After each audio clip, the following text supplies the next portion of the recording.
What is up, everyone? We're going to talk to Chasing Cardboard for hopefully the last time.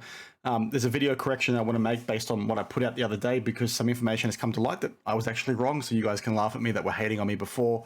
I'll get to that in a sec. To do a quick recap, the video I put out the other day talked to the fact that Chasing Cardboard did a live surrounding the rock autographs that we talked about, a few times in the channel in the past, that they came back as authentic in PSA slabs.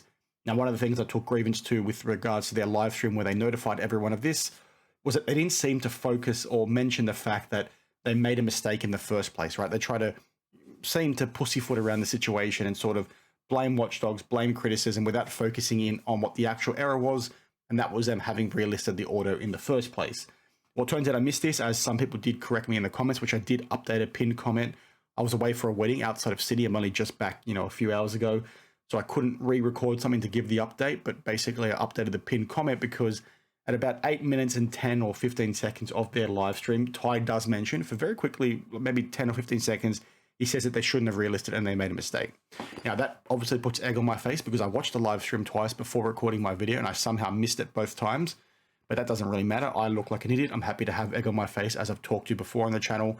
I'm happy to be held accountable. There's nothing wrong with me saying I'm wrong, and I was wrong in that instance, so I do apologize to the Chasing Cardboard guys, and then also the people in the comments, the viewers that maybe thought I was trying to do something dodgy or something along those lines. Like I said, I've got no problem with holding myself accountable or anything like that. I still stand by what I said. I still don't think they've emphasized that they made a mistake enough as what they should have, but at least Ty said he did in fact make a mistake. Now, they didn't spend a whole lot of time, maybe 20, 30 seconds, as I mentioned earlier, talking about it in this live. I really think they needed to spend more time because it seemed to be them, briefly saying that, and then for the rest of the conversation, when they talked about this topic, it looked like they were pointing the finger at watchdogs and sort of unnecessary criticism when, the comments from me, from Sports Card Radio, from a few others, basically pressured them into fixing this thing in the first place, right? Because if this customer didn't come to Sports Card Radio and I at the same time, we wouldn't have talked about this, and now you wouldn't have a charity getting benefited from the sale of this card. You wouldn't have Chasing Cardboard coming out and saying, you know what, we've made this mistake. We're going to uplift our eBay process moving forward. That's a good thing. That's a positive outcome from this situation. And again, it's sort of been a bit unfortunate that it's gone down the way that it has, but at least it's been somewhat of a positive outcome. Now, also very quickly, I don't think they spoke to it enough in this video. They should have spent more time because it is a key issue. I wish they held themselves a bit more accountable. But the reason why I think that might have been the case is because Omar from Retro Hoops Collectibles did an interview with Ty. Now, this interview was recorded the same day as Chasing Cardboard's live, but it came out the day after.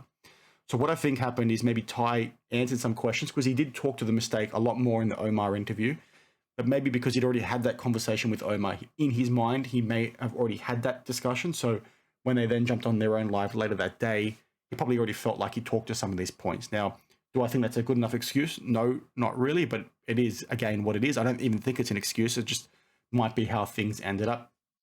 So again, I just want to apologize for making that mistake. I still stand pretty firm with my views on the situation because it is a pretty big problem that I think, they needed to talk to a little bit more. And there's nothing wrong with talking to it more. I think nobody really cares. It's obviously really unfortunate that people are like shit on them a lot more than what they should have. And I think Sports Card Radio talked to this in their live, which I agreed when I was talking in the comments, right? This whole thing was never about, attacking anyone personally or anything like that. It was more so about, okay, trying to understand the situation of why it happened and let's try and get a positive outcome from this whole situation. But again, it is what it is. So let me know your thoughts down in the comments below. And like I said, I do apologize. I'm not afraid to hold myself accountable or anything like that. I think my views are still where they should be, and they should have done better. But hey, at least we got some positive change off the back of this, and hopefully we don't see anything like this pop up again.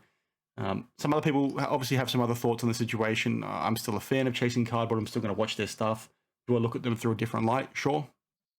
Because like I said the other day, the way the conversation steered, it seemed to focus more on the outside noise rather than what they could be doing internally. I think, with a 44-minute live stream where you spend 20, 25 minutes talking about the issue at hand, I think 20 to 30 seconds on you making the mistake needed to be a bit more than that.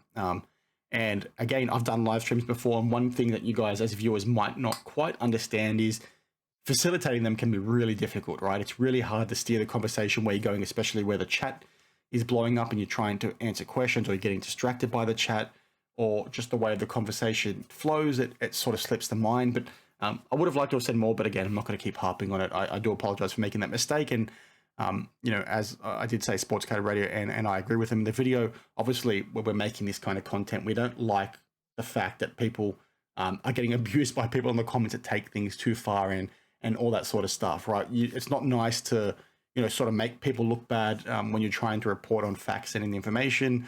But again, it sort of is what it is. It's part and parcel of the territory. The same thing goes by me, where people have shit on me all the time, like the people did in the comments on my last video, where they basically couldn't see what Chasing Cardboard actually did wrong. But that's fine. People can make up their own mind. And again, when people were in the comments saying, well, who are you to talk, Daniel? You think you're better than everyone. Get off your ivory tower, all that sort of thing. It's like, well, again, I mentioned that to you in the comments. When you go ahead and check my videos on this channel, there's been a few times where, I've said things in a video and then more information has come to light through other facts that have come out many months later, and I've corrected it and not been afraid to speak up about it. We also had that basically be evidence with my card porn video from the other day, where some information came to light about card porn and the Spiegel lawsuit with Ken Golden and card porn about that, Pat shot LeBron. This wasn't known to me at the time. I made an 18-minute video bringing that news and that information to your attention. So again, I'm not somebody that's afraid to look like an idiot, because that's life. We all look like an idiot at some point in time. So let me know your thoughts down in the comments below. Let me know if you've since seen the interview with Omar. I think it was okay. I think there were some softball questions in there.